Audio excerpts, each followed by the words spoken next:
सबैलाई नमस्कार। हजुर, सबैलाई नमस्कार। म विशाल राई, केन्द्रीय समिति युवा मोर्चा प्रवक्ता, अनि मसँग हुनुहुन्छ कालेबुङ जिल्ला गोर्खा जनमुक्ति मोर्चा युवा महासचिव भाइ अमिर बस्नेत। आजको विषय के हो भने, यो चुनावकै छेक परे तापनि तर वर्तमान दार्जिलिङ पहाड र भारतेली गोर्खा जातिलाई आज जुन चाहिँ अप्ठ्यारो परिस्थितिबाट गुज्रने एउटा परिस्थिति परिबन्ध भइरहेछ, त्यसमाथि स्पष्ट रूपमा हामी एक दुईवटा कुरा राख्नका लागि यहाँ उपस्थित भएका छौँ।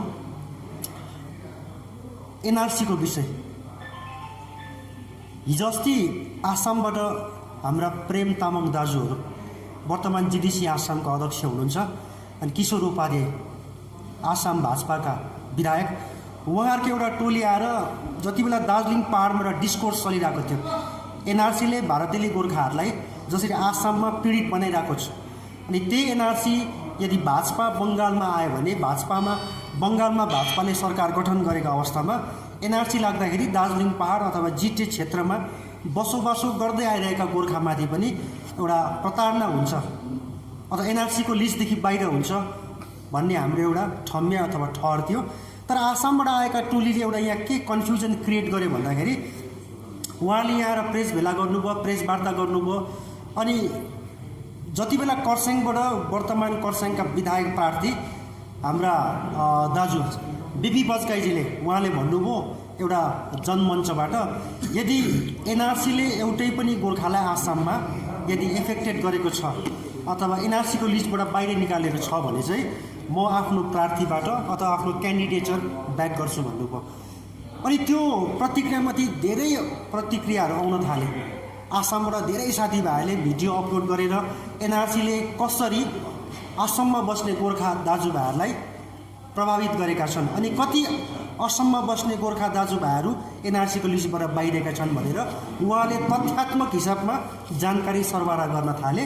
लगतै फेरि प्रेम तामाङ दाजुहरू आउनुभयो, उहाँले भन्नुभयो आसाममा गोर्खाहरूलाई एनआरसीले छोएकै छैन, एउटै पनि गोर्खाहरू आसाममा एनआरसीदेखि बाहिर छैन, कोही पनि डिटेन्सन क्याम्प जानु परेको छैन, सबै कन्डिसन नर्मल्सी छ भनेर उहाँहरूले बयान राखेर जानुभयो। अनि त्यो बयानमाथि दाइ प्रेम तामाङ अनि किशोर उपाध्यायहरूको जुन चाहिँ बयान छ, त्यसलाई हामी यहाँबाट भर्सना गर्न मान्छौँ। एउटा गोर्खाको छोरो भएर, भारतीय गोर्खा भएर भारतीय जनता पार्टीको एउटा हायर अथवा बाहिरबाट ल्याएर झिकाएर यहाँ जुन चाहिँ पार्टीको पक्षबाट उहाँहरूले गोर्खा जातिलाई दिग्भ्रमित गर्नुको लागि जुन चाहिँ बयान राख्नुभयो, त्यसको लागि हामी एकदमै उहाँको त्यो बयानप्रति कडा भर्सना गर्न माग्छौँ। यो 25 तारिक मार्च 2021 सालको लोकसभा प्रोसिडिङ्सको पेपर मेरो हातमा छ, जसमा असमकै कङ्ग्रेसका मेम्बर अफ पार्लियामेन्ट सांसद महोदय, यहाँ तपाईँले हेर्नुहुन्छ, गौरव गोगोईले 25 तारिक मार्चको दिन पार्लियामेन्टमा प्रश्न राख्नु भएको थियो। त्यो प्रश्न यहाँ छ, ABCDE गरेर जम्मा उहाँले 5वटा प्रश्न राख्नु भएको थियो कि असममा छुटेका 1 लाखभन्दा बढी गोर्खाहरूको लागि चाहिँ सरकारले के काम गर्दैछ एनआरसीको लिस्टबाट, कि सरकारलाई त्यो कुरो थाहा छैन, अनि सरकारले जुन चाहिँ मेसिनेरी अथवा मेकानिजम बनाएको छ त्योबाट कसरी गोर्खाहरू एनआरसीको लिस्टबाट छुट्यो भनेर। अनि त्यो माथि चाहिँ भारतीय जनता पार्टी अथवा भारतको सरकारको चाहिँ अब एनआरसीको लिस्टमा गोर्खाहरूलाई अन्तर्भुक्त गर्ने फर्दर योजनाहरू के छ भनेर यो यहाँ तपाईँले हेर्नुहुन्छ गौरव गोगोईले प्रश्न राख्नु भएको थियो सदनभित्र। त्यसको प्रत्युत्तरमा बिजेपीकै minister of state in the ministry of home affairs Shri Nityanand Rai, बिजेपीको स्टेट मिनिस्टर नित्यानन्द रायले त्यसमाथि उहाँले प्रत्युत्तर दिनुभएको थियो। उहाँले स्पष्ट रूपमा यहाँ भन्नुभएको छ, आसाममा जति पपुलेसन थियो, जनसङ्ख्या थियो, त्यसमा 3 लाख जस्तो मान्छे एनआरसीको लिस्टभित्र अन्तर्भुक्त भयो, अनि रहेको 19 लाख मान्छे चाहिँ एनआरसीको लिस्टभित्र बस्न सकेन, विथ इन्क्लुडिङ गोर्खा भनेर यहाँ लेखिएको छ। हामीले झुट बोलेको होइन, यो मिनिस्ट्री अफ स्टेटको यो नित्यानन्द राय बिजेपीको मिनिस्टरले दिएको संसदमा दिएको आधिकारिक बयान हो। यो भर्बली मुखले बोलेको होइन, लिखित रूपमा बयान छ। अनि यहाँ म तपाईहरुलाई पढेर सुनाउन चाहन्छु। अब एनआरसीको लिस्टबाट छुटेका गोर्खाहरू अथवा अगोर्खाहरू, बेङ्गोलीहरू, मुस्लिमहरू, उहाँहरूले चाहिँ के गर्नुपर्छ भन्दाखेरि any person not satisfied with the outcome of the decisions of claims and objections leading to publication of final NRC may prefer an appeal before the foreigners tribunal constituted under the Foreigners Tribunal Order 1964 within a period of 120 days from the date of such order. On the disposal of appeal by the tribunals, the names shall be included or deleted as the case may be in the NRC.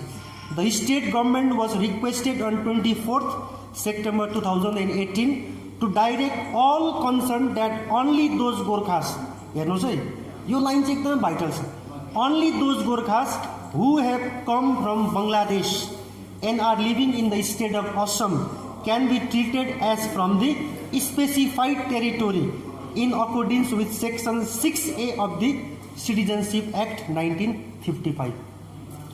जो जति पनि गोर्खाहरू अगोर्खाहरू असममा NRC implement गर्दाखेरि एनआरसीको लिस्टबाट छुटे 19 lakh second लिस्टमा निस्केको, अब उहाँहरूलाई चाहिँ फरेनर ट्रिब्युनल्स पठाइन्छ, उहाँहरूको कोर्ट कचहरी मुद्दा हियरिङहरू प्रोसेस चल्छ। अब त्यो फरेन ट्रिब्युनल्सले उहाँहरूको नाम धेरै 6 महिना 7 महिना 1 वर्ष 1.5 वर्ष कागजपत्रको ढपेडी गर्दाखेरि कागजपत्र बुझाउँदाखेरि यहाँसम्म एनआरसीमा त छोराले आफ्नो नागरिकता प्रमाण गरेर पनि बाउको पनि नागरिकता प्रमाण गर्नुपर्ने बाध्यता छ, त्यो रुल्स फ्रेम गरेको छ सुप्रिम कोर्टले। अब त्यति हुँदाहुँदै पनि फरेन ट्रिब्युनल्समा कोर्ट कचहरीको केसहरू गर्दा मुद्दा खेप्दा पनि भएन भने चाहिँ लिस्टबाटै आफ्नो नाम चाहिँ डिलिट पनि हुनसक्छ, हटाउनु पनि सक्छ। यो चाहिँ हामीले भनेको होइन, यो चाहिँ सुप्रिम कोर्टको गाइडलाइन हो। अनि यो चाहिँ बिजेपीको मिनिस्टर श्री नित्यानन्द राईले सदनमा दिएको वक्तव्य हो। अनि एउटा अझै गाँठी कुरा के छ भन्दाखेरि चाहिँ अब एनआरसीको लिस्टमा चाहिँ को गोर्खा अथवा नेपालीलाई अन्तर्भुक्त गर्ने भन्दाखेरि एउटा यहाँ specified territory those Gorkhas who have come from Bangladesh, हेर्नुहोस् है, those Gorkhas who have come from Bangladesh specified territory in accordance with section 6A of the Indian constitution citizenship act 1955। अब यो 6A के हो, स्पेसिफाइड टेरिटोरी के हो, हेर्नुहोस् यो 1955 सालको नागरिकता ऐन हो जो 1985 सालमा पुनः संशोधित गरिएको थियो। अब यसमा स्पेसिफाइड टेरिटोरी भनेर यहाँ कसरी लेखिएको छ भन्दाखेरि specified territory means the territories included in Bangladesh immediately before the commencement of the citizenship amendment act 1985 भनेको चाहिँ 1971 सालमा बङ्गलादेश बनिसकेपछि र पाकिस्तानबाट जुन चाहिँ भूभाग छुटेर बङ्गलादेश बस्यो, त्यो बङ्गलादेश निर्माण हुने अवस्थामा बङ्गलादेशमा गएर बस्ने नेपाली अथवा गोर्खाहरू जो छन्, यदि उहाँहरू बङ्गलादेशको हो भन्ने थाहा पायो अथवा पत्तो पायो भने चाहिँ उहाँहरूलाई चाहिँ आसामको एनआरसीको लिस्टमा चाहिँ अन्तर्भुक्त गरिन्छ भनेर स्पेसिफाइड टेरिटोरी गरेर चाहिँ यहाँ उल्लेख गरिएको छ। यो छ बिजेपीको दृष्टिकोण। हिजो अस्ति अमित शाहजी गृहमन्त्री भारतको कालेबुङ आउनुभयो, दोहोरो कुरा गर्नुभयो, डबल स्ट्यान्डर्ड हामी भन्छौँ। उहाँले भन्नुभयो एनआरसी लागू भएकै छैन, 1600 करोड खर्च गरेर आसाममा एनआरसी लागू गरेको, पहिलो लिस्टमा 40 लाख गैर असमिस भनेर एनआरसीदेखि मान्छेको लिस्टबाट आउट गरेको, दोस्रो लिस्टमा 19 लाख पुगेको एनआरसी आसाममा फेल भयो। आज जुन चाहिँ दाजुहरू प्रेम तामाङ किशोर उपाध्यायजीहरू आएर यहाँ बयान गर्नुभयो, यो त गोर्खा जातिमाथि घात हुने बयान गर्नुभयो जिडिसीको चौकीमा बसेर। त्यही दाजुहरूले आज 2014, 15, 16को बेला आसामबाट एउटा टोली लिएर गएर दिल्लीमा क्याम्प हालेर आसाममा एउटा एनआरसीको अगेन्स्टमा आन्दोलन उहाँले गर्नुभयो, दिल्लीमा गएर आन्दोलन गर्नुभयो। आज त्यही दाजुले भन्दैछ एनआरसीले त असममा एउटा पनि गोर्खालाई छुएको चाहिँ छैन भन्दैछ। अन्त हिजो अस्ति अमित शाहको बयानमाथि हामी के भन्न माग्छौँ भन्दाखेरि हाम्रो मान्छेले अहिले ढुक्कै परिरहेछन्। अमित शाहजीले भन्नुभयो, हिजो अस्ति कालिम्पोङबाट भन्नुभएको, जनतालाई भन्नुभयो एनआरसी लागेको छैन, लागिहाल्यो भने पनि बिजेपीले चाहिँ एउटै पनि दार्जिलिङ पहाडको गोर्खाहरूलाई एनआरसीको लिस्टदेखि बाहिर निकाल्दैन अथवा छुनु दिँदैन भने हेर्नुहोस् है, बिजेपी आफैले भन्दैछ 2013 सालदेखि एनआरसीको प्रक्रिया सुरु भएको कङ्ग्रेस गभर्मेन्टको पालोमा 14-15 प्रक्रिया सुरु भयो एनआरसीको। जब सुप्रिम कोर्टले एनआरसी इम्प्लिमेन्ट गर्छ भने, जब सुप्रिम कोर्टले आफ्नो मेसिनरिजहरू, स्टेट मेसिनरी, सेन्ट्रल मेसिनरी लगाएर चाहिँ एनआरसी माथि काम गर्छ भने कसरी चाहिँ भारतीय जनता पार्टीले being as a political party, एउटा राजनैतिक दल भएर एनआरसीको प्रक्रियाभित्र हस्तक्षेप गरेर चाहिँ कसरी गोर्खाहरूलाई पोलिटिकल्ली सेभ गर्नु सक्छ? यो हुँदै नहुने कुरा हो। यो चाहिँ बाह्यत कुरो हो। गृहमन्त्री अमित शाहजीले बोल्नु भएको। अनि हामी स्पष्ट रूपमा जनतालाई भन्न चाहन्छौँ, अझै पनि समय छ। हामीले बुझ्नुपर्छ एनआरसी भनेको चाहिँ असममा बस्ने गोर्खा खाली होइन, भारतभरि बस्ने गोर्खाहरू आज विभिन्न प्रान्तमा छरेर बस्नु भएको छ दशकौँदेखि। अझ स्पेसली भन्नुपर्दा दार्जिलिङ पहाडमा बस्ने हामी, चिया बगान, कुलैनबारी सहरमा ड्याइफन एरियामा बस्ने हामी गोर्खा, अगोर्खाहरू पनि दार्जिलिङ पहाडभित्रकै, जसको ढट्टापट्टा पर्जापट्टा अहिलेसम्म बनिएको छैन। अब पर्जापट्टा ढट्टापट्टा भएन भने एनआरसी जब लागू हुन्छ, इम्प्लिमेन्ट हुन्छ, त्यति बेला माग्ने प्रथम डकुमेन्ट हो जमिनको अनरसिप अथवा ढट्टापट्टा।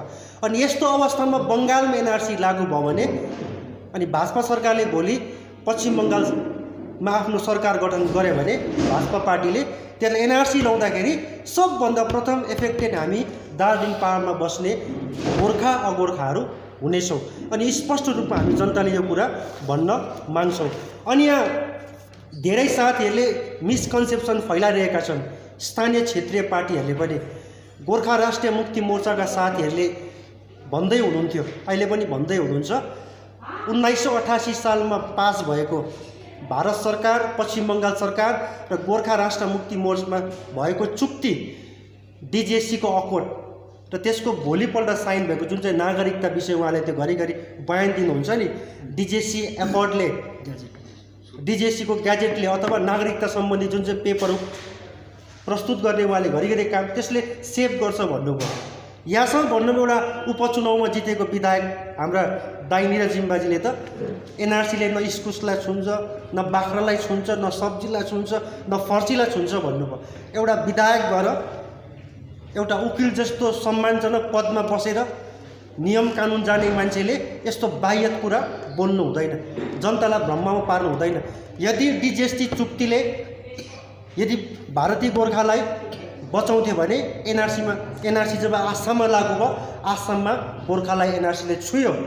आसाममा 1,20,000देखि 1.5 लाख गोर्खाहरू त्यो एनआरसीको लिस्टदेखि बाहिर भयो।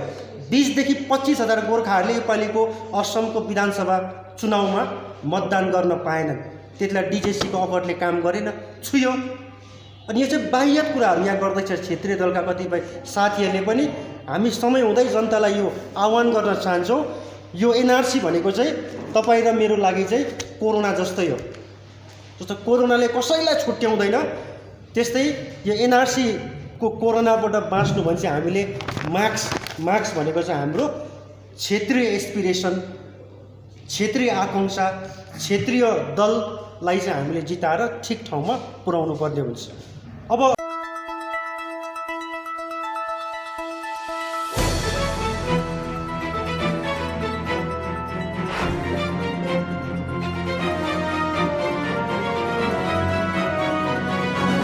अब हेर्नुहोस्, एउटा कुरो, पार्टी एउटा जग्गामा छ, आफ्नो पार्टी आफ्नो सिद्धान्त हुन्छ, तर हाम्रो गोर्खाहरूको अब एउटै मात्र सिएम छ। गोर्खाहरूको सिएम भनेको हामीले घमण्ड गर्नैपर्छ। हेर्नुहोस्, बिङ गोर्खा, अब पार्टी एउटा जग्गामा छ, तर भारतभरिमा गोर्खाहरूको मुख्यमन्त्री भनेको हाम्रो एकैजना हुनुहुन्छ, पिएस गिरिजी हुनुहुन्थ्यो, पहिला चामलिङ थियो, पहिला भण्डारी हुनुहुन्थ्यो। तर हाम्रो गोर्खाहरूको चिफ मिनिस्टरलाई हामीले आफ्नो जातिगत नाताले पनि हामीले प्राइड गर्नुपर्छ। कमसेकम भारतमा हाम्रो गोर्खा एउटा चिफ मिनिस्टरमा प्राइड गर्नुपर्छ। र जताभावी जेसुकै बोलेर टिका टप्पणी गरेर हाम्रो जुन एउटा सिक्किम र दार्जिलिङ एउटा रिलेसन छ, हाम्रो मर्दाको मलामी पर्दाको जन्ती भने जस्तो एउटा आत्मीयता छ, त्यो आत्मीयता हामीले कहिले पनि टुटाउनु हुँदैन। किन सिक्किमले जहिले पनि दार्जिलिङलाई पर्दाखेरि सिक्किमले सहायता गरेको इतिहासमा छ। प्रत्येक आन्दोलनमा सिक्किमले सहायता गरेको। अनि विमल गुरुङज्यूलाई पनि जहाँसम्म मलाई याद छ सिक्किमले नै सेल्टर दिएर चाहिँ उहाँलाई जोगाएर राखेको थियो। तर सिक्किमवासीले अहिले चाहिँ बुझ्यो कि विमल गुरुङ डिस्ट्रक्टिभ लिडरसिप हो भनेर अहिले सिक्किमवासीले बुझ्यो। किनभने सिक्किमवासीले पनि अब अनित थापामाथि गोर्खाल्यान्डको आन्दोलनमा अनित थापाले ड्यामेज गर्यो भन्ने एउटा उहाँहरूको मनसाय थियो। हेर्नुहोस्, मैले गोर्खाल्यान्डको आन्दोलन पटक्कै बिगारेको होइन, मैले गोर्खाल्यान्ड माग्ने तरिकालाई विरोध गरेर निक्लेको। जसले चाहिँ सिक्किमलाई पनि ह्याम्पर गर्यो नि दार्जिलिङको हाम्रो बसोबासो गर्नलाई पनि ह्याम्पर गर्यो दिनरात। र गोर्खाल्यान्ड चाहिँ मैले जसले माग्दैछ त्यो माग्नेको सोचमाथि विरोध गरेर निक्लेको। अहिले तपाईँहरूले रियलाइज गर्नुभयो एउटा हाम्रो जो सिक्किम र दार्जिलिङको जुन रिलेसनमाथि विमल गुरुङज्यूको वक्तव्यले हामीमाथि एउटा अनमन सिर्जना गर्यो। तर तपाईँ ढुक्कै बस्नुहोस्, दार्जिलिङमा एउटा नयाँ सोच नयाँ विचारको जन्म लिइसकेको छ र सिक्किमको जुन हामी सिक्किमवासी र हामी दार्जिलिङवासी जुन एउटा रगतको साइनामा हामी गाँसेको छौँ, हामी जुन मर्दाको मलामी पर्दाको जन्ती एउटा हाम्रो आत्मीयता छ, त्यो आत्मीयतामा हामी सधैँ बस्छौँ। अनि हामी यो नयाँ सोच नयाँ विचार जो लागिरहेछौँ, हाम्रो भारतभरि छरिएको गोर्खामाथि एउटै मुख्यमन्त्री छ, उहाँहरूको लागि हामी घमण्ड पनि गर्छौँ अनि प्राइड पनि गर्छौँ। किन पार्टी एउटा ठाउँमा छ, जाति एउटा ठाउँमा छ र हाम्रो गोर्खा जाति एउटा भारतभरिमा एउटै मुख्यमन्त्री हुनुहुन्छ मैले भनिसकेँ र उहाँको हामी जहिले रेस्पेक्ट अनर गर्छौँ र हामी डिस्ट्रक्टिभ पोलिटिक्समा कतै बिलिभ गर्दैनौँ, कन्स्ट्रक्टिभ पोलिटिक्समा हामी बिलिभ गर्छौँ र नयाँ सोच नयाँ विचारको स्लोगन लिएर हामी अगाडि बढ्दैछौँ। यसकारण सिक्किमवासीलाई कहीँ कचाइ हाम्रो दार्जिलिङ लिडरहरूले भन्दा चोट पुऱ्यायो भने म स्वयं अनित थापाबाट तपाईँहरूलाई माफी माग्न चाहन्छु अनि हाम्रो रिलेसन सधैँभरि यथावत रहोस् भन्ने म तपाईँहरूसँग पनि निवेदन गर्छु। धन्यवाद। सामु सेयर गर्न चाहन्छु जो हामीले यहाँबाट तपाईँहरूलाई भन्नै पर्छ।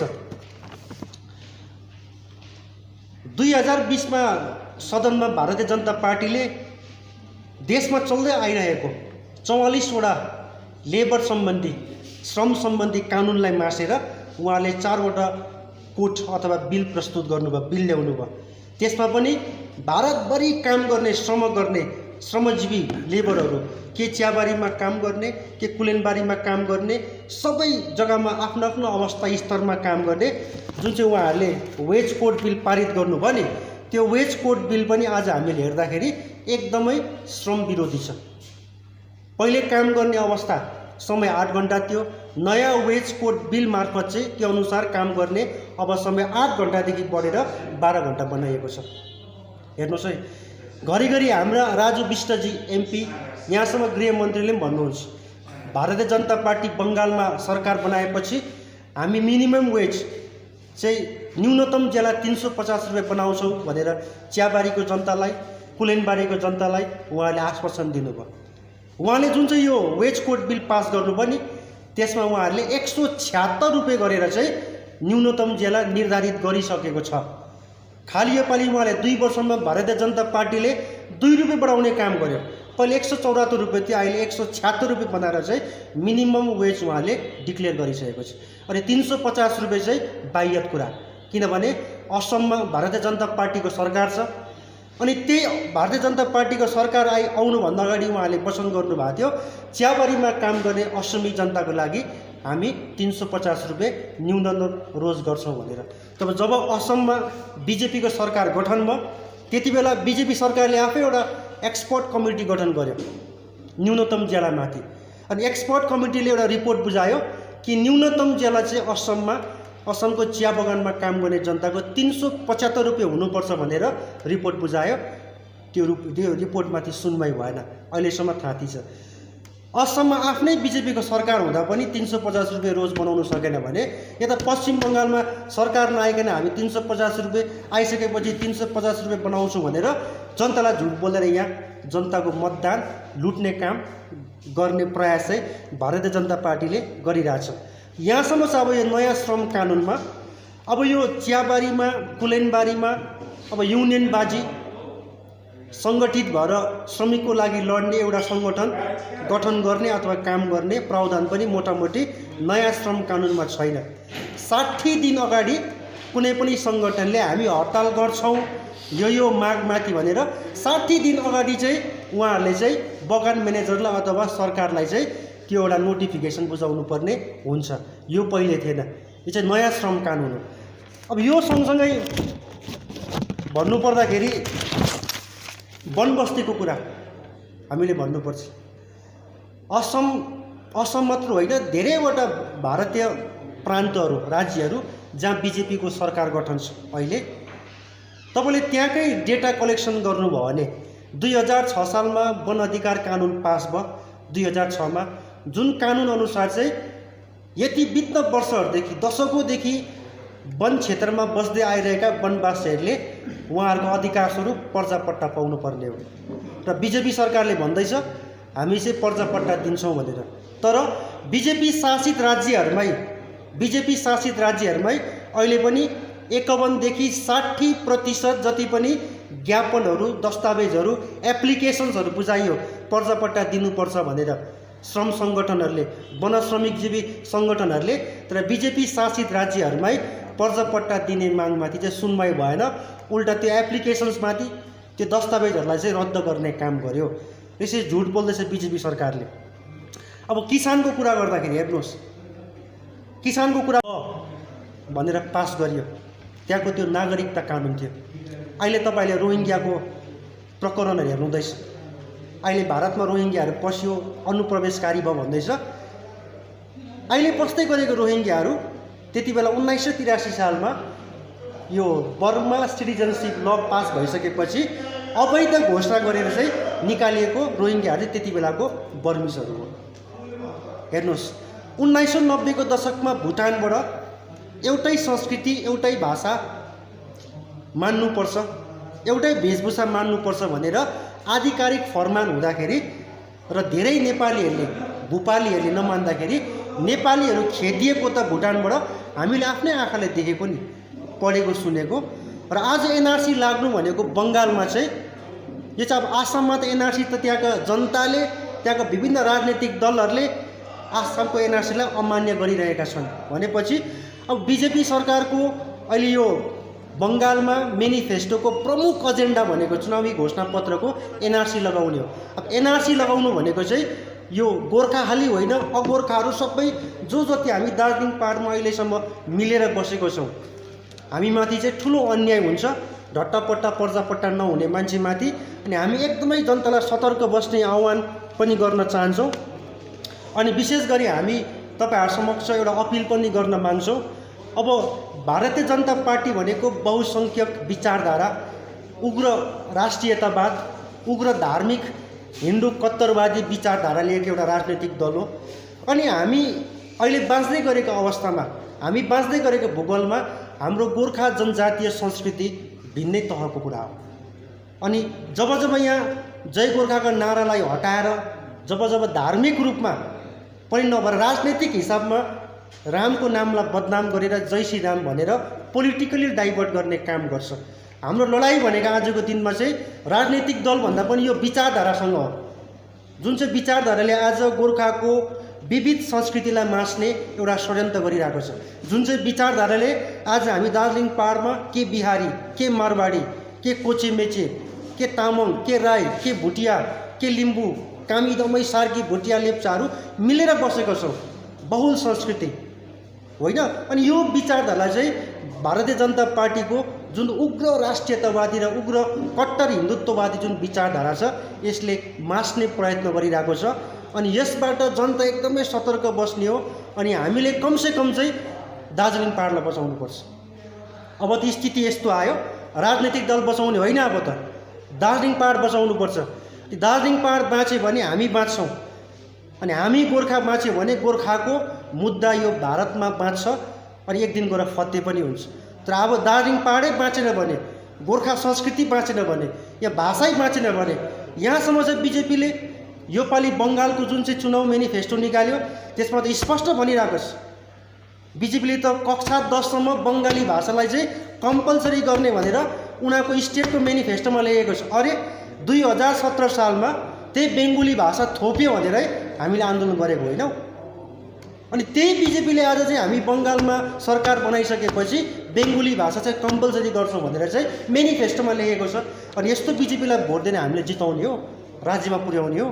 हेर्नुहोस् आमा बाउ, दाजुभाइ, दिदीबहिनी, मेरा युवा साथीहरू, समय छँदै सचेत बसौँ। अनि हामी आग्रह गर्न चाहन्छौँ क्षेत्रीय दललाई बचाउनुपर्छ।